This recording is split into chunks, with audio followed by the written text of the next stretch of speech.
Pentagon paid PR firm over $500 million to create fake terrorist videos. Quote, "We need to make this style of video and we've got to use Al-Qaeda's footage. We need it to be 10 minutes long, and it needs to be in this file format, and we need to encode it in this manner."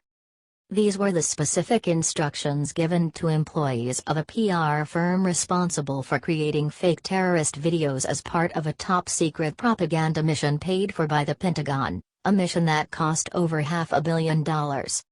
This story has come to light thanks to a former employee of the firm, Martin Wells, who came forward to talk about his time working on the project.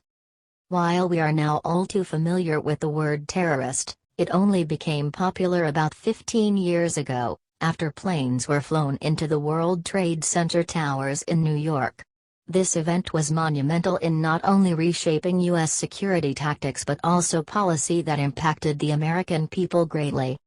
It also spurred major division and debate, with many people disagreeing over what really happened.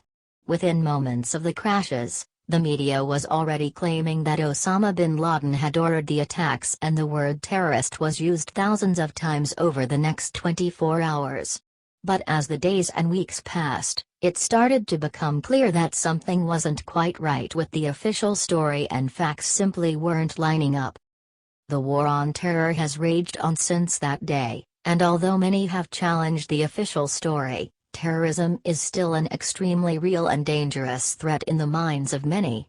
But how much of it is actually real? Could the US and its organizations be behind some of it? Could they be funding terrorism for ulterior motives?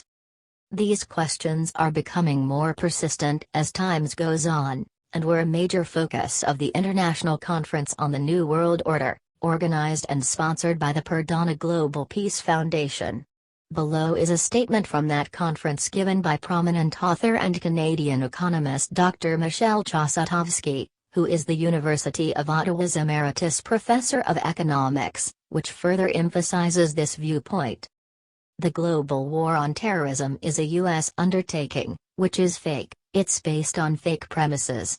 It tells us that somehow America and the Western world are going after a fictitious enemy, the Islamic State, when in fact the Islamic State is fully supported and financed by the Western military alliance and America's allies in the Persian Gulf.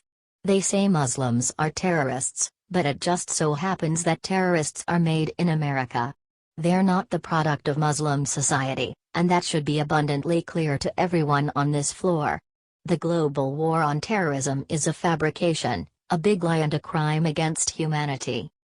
What happened? PR firm Bell Pottinger, well known for having many controversial clients, worked with the U.S. military to create propaganda in a secretive operation. The firm reported to the CIA, the National Security Council, and the Pentagon during the project. Their mandate was to portray Al-Qaeda in a negative light and track suspected sympathizers. Both the White House and General David Petraeus, the former general who shared classified information with his mistress, signed off on the content produced by the agency. The Bell Pottinger operation began not long after the U.S. invaded Iraq following 9/11. It was at this point that promoting the democratic elections became the focus of the mission.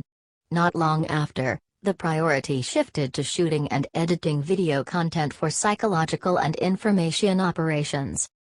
Martin Wells, who found himself working in Iraq after being hired as a video editor by Bell Pottinger, told the Bureau of Investigative Journalism that within 48 hours of being hired, he landed in Baghdad to edit content for secret psychological operations at Camp Victory.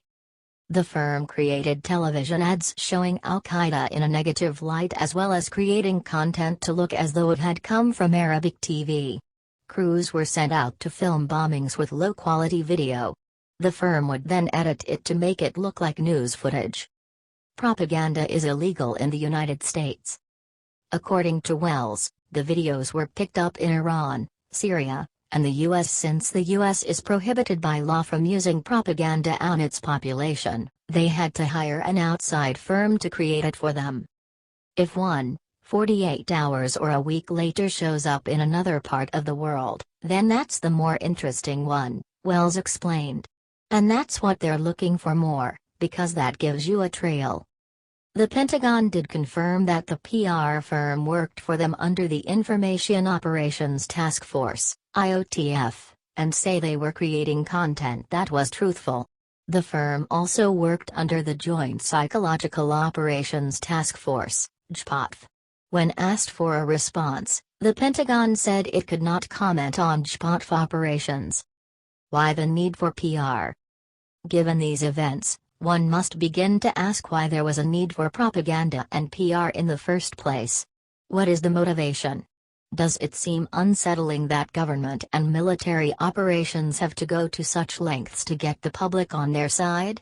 Or to convince people from other nations of things they want them to think?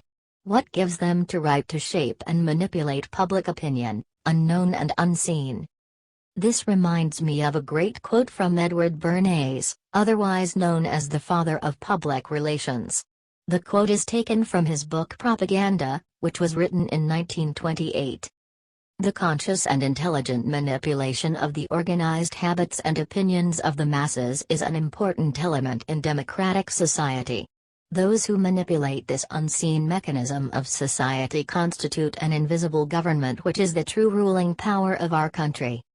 We are governed, our minds are molded, our tastes formed, our ideas suggested, largely by men we have never heard of. It was reported in 2009 that the Pentagon had hired controversial PR firm the Randone Group to monitor the reporting of journalists embedded with the U.S. military. The goal was to assess whether they were giving positive coverage to its missions. This is a clear effort to control the media and what it portrays to the public. In 2005, an article by Democracy Now! Revealed that the PR company The Lincoln Group had been hired to produce articles printed in Iraqi newspapers which had been secretly written by the U.S. military. Surprisingly, or not, a Pentagon investigation cleared the group of any wrongdoing. These actions bring forth a number of issues for people to reflect on and discuss. Why the need for such manipulation? Why is the U.S. trying to police the world? What is the overlying agenda here?